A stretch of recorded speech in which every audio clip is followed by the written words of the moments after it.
was actually having a conversation with one of my investors that's been with me for quite some time, and we were having a conversation. I'm not going to get into the details because a lot of it was confidential. But what I will share with you is he asked me a question, and his question was, Shane, how do the most successful real estate investors, how did they make their money?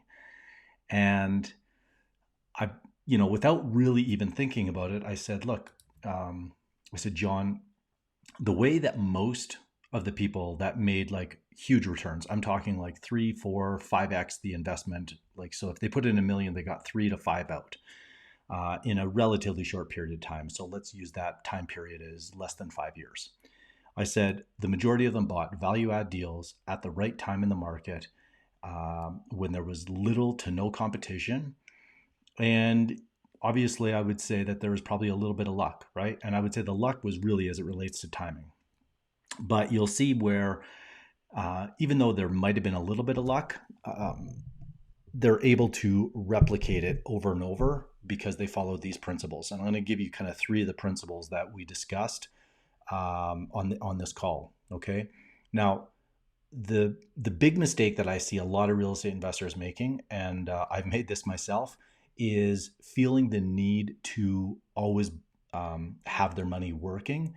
And sometimes what that means is we end up chasing deals and buying what I would call market deals. Okay, so a market deal is you're going to get market returns, right? Now, for some people, that's okay, right? Some people getting a market return, call it 6 to 10% is fine.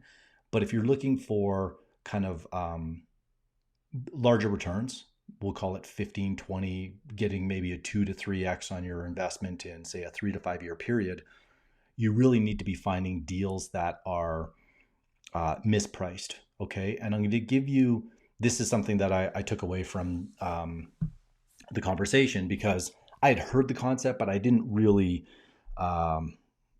sometimes just having someone else kind of point it out to you. So I'm just going to share my screen here really quick and hopefully this will work. Okay, here we go. So the concept is called the reversion to the mean.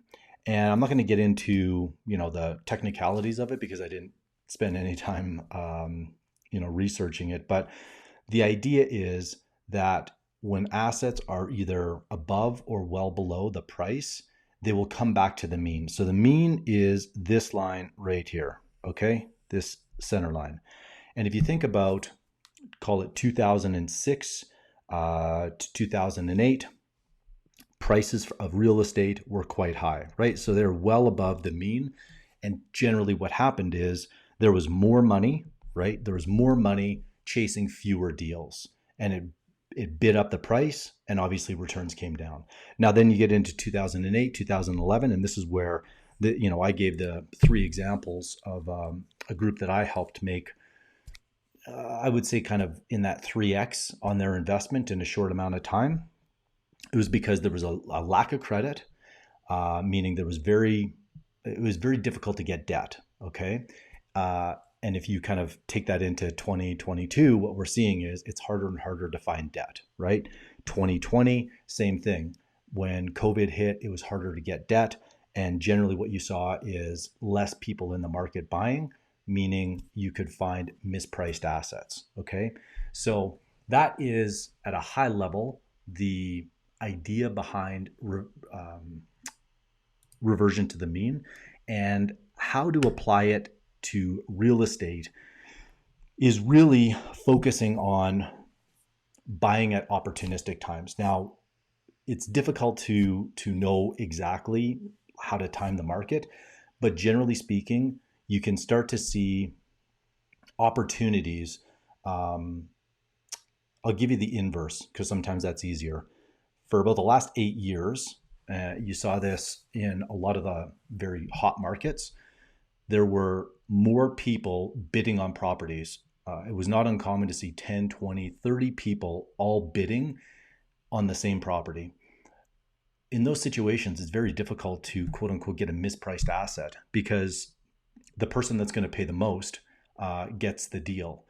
I'd much rather be the only person at the table and no one else is bidding against me. And that way I'm able to essentially get price and terms that are favorable to me. And I'll give you an example of a project. I can't get into the specifics because we're working on it, and I'm not going to give that away. That's our competitive advantage. But I will kind of show you a little bit about that rate here in a second. So one of the things John said, and this may or may not apply to you, it really depends on where you're at in your real estate investing, okay? But if you are, he used the example, he said, look, Shane, once you've got 5, 10, $20 million liquid in a bank account, you can wake up and decide whether or not you want to invest, okay? It was kind of a crude example, but it was like, look, when I wake up, I can decide whether or not I want to golf or if this deal makes enough sense to me, because I see opportunities all the time, right? Deals come to me, I look at it, is this deal, does it make sense, right? Is there enough upside? Is this asset mispriced for me to put my money into it? And often I just say no, right? Especially when you have enough deal flow that you can make the decision, yes, this makes sense, or no, it does not. And because real estate is illiquid, more often than not, the sophisticated investors that I deal with, they're looking for above market returns, right? Because they can go in and they can get a 6 to 8% return in a liquid, right? In a stock. So for them to come into real estate, they generally want higher returns, right? Now it's all going to be risk adjusted and whatnot, and I'm not going to get into the nuances of it, but I'll give you kind of the three things that if you are looking in commercial real estate and want above market returns, these are concepts that I think and principles that I think would be might help you, right? They certainly have helped me, and I just wanted to kind of codify it and just share this with you. The first is, because markets are cyclical, timing is key to make those outsized asymmetric returns. And I mentioned it earlier as it relates to reversion to the mean. Generally speaking, when credit is available, when more credit is available, meaning you can go out and you can borrow, typically what that means is you're going to see more and more buyers coming into the market, and it drives up prices. As soon as credit becomes harder to get, and we're seeing that more and more play out, especially on certain asset classes, it will mean less buyers are able to purchase and acquire, and it will lower prices, and therefore your returns, will typically go up. Okay, so that probably makes it's probably fairly simple. However, I don't think enough people pay attention to the debt market to really understand how it has huge impacts, and it can turn on a dime. So I will say that. The second is having a competitive advantage. And what do I mean by a competitive advantage? Oftentimes it's intel that others don't have. It could be getting a first look. It could be understanding that a tenant needs more space or less space, or is moving, or requires a second location. It's having direct access to deals. So you'll see a lot of sophisticated people. They will have their own team that are cold calling or knocking on doors or having the relationships, and they're seeing pocket listings. They're essentially getting like what I call first looks. Okay, that is a competitive advantage. We have that competitive advantage in some markets for very specific deals, because the brokers or the sellers that are coming to us know that we will close, and we have a track record for doing that. Okay. The third is having capital to be able to move on great opportunities fast. And the reason this is so important is, if you think about it, when there's less buyers in the market, because there's less capital flowing, sellers are looking for deal certainty. And so they're going to gravitate to groups that they know are going to be able to execute and have access to capital. And so when debt is harder to come by, it usually means you have to put more equity into the deals. So, the rich getting richer, there's a reason for that, if you will, is because they have the money, and people know that they have the capital, that is not a constraint. And so they can usually buy deals that are more favorable and on their terms. Okay. So those are kind of the three strategies, if you will: market timing, having a real durable competitive advantage, and then having the money to be able to execute fast. So I'll give you kind of a quick story, if you will. Today, I am meeting with my partners in about 40 minutes here, and we are looking at a property. Now, number one, very few people are aware of this property, so that's a competitive advantage.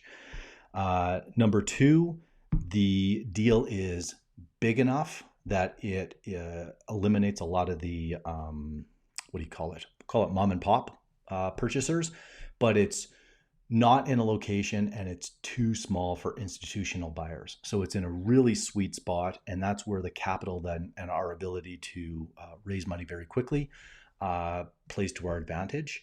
And I would say market timing right now for this type of an asset, it is not as favorable as it was a couple of years ago. So all three of these kind of factors are playing a big role in terms of why I like it. Doesn't mean that we're going to do the deal, and who knows where it will shake out. But those three variables all kind of lining up look good. So anyways, just wanted to share that with you. Hopefully it helps. We didn't get into the tactics and the strategies, if you will, of market timing, competitive advantages, and raising capital, if you will.